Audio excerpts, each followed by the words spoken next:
Let's take a look at the following curious situation. White is up a knight, but can they actually win the game? We see that the position is almost completely closed. The only open file is the A file.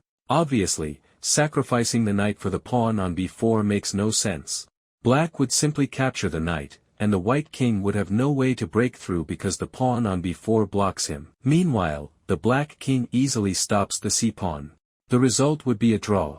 Let's try moving the king and begin transferring the knight. The knight heads along the route e2, g1, h3. It seems completely pointless, because even sacrificing it on g5 makes no sense.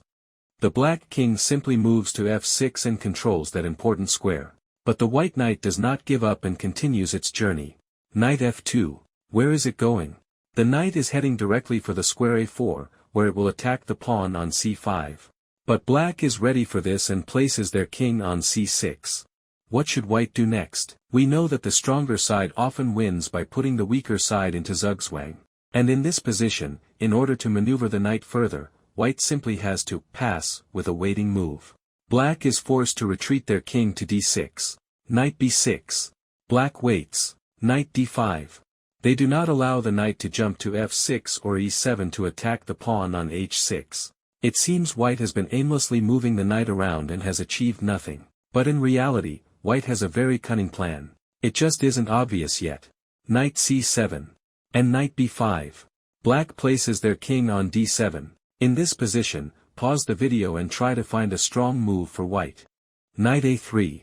In chess there is a concept known as transformation of advantage, when the stronger side gives up part of their extra material to reach a technically winning position. Here white simply has no other choice but to play knight a3. If black captures the knight, then white wins the pawn ending. After a2, the king arrives in time to stop the pawn, and after king c6, white runs over and captures the pawn on a3. And what do we see? Black cannot stop the white king, because after b4 and king b3, white puts black in zugzwang and wins the game by pushing the pawn forward. The king then breaks through to the pawn on e5 and so on. Therefore, black refuses to capture the poisoned knight and places their king on d6. Knight c2. It seems nothing has changed. It still makes no sense to capture the pawn on b4 because of cx-b4. After knight d4, black can simply capture with either the c-pawn or the e-pawn. But everything has already changed. White has transferred the knight to c2. Where is it heading now? Watch carefully. King e2. White leads the king toward h3, and then begins transferring the knight toward h4.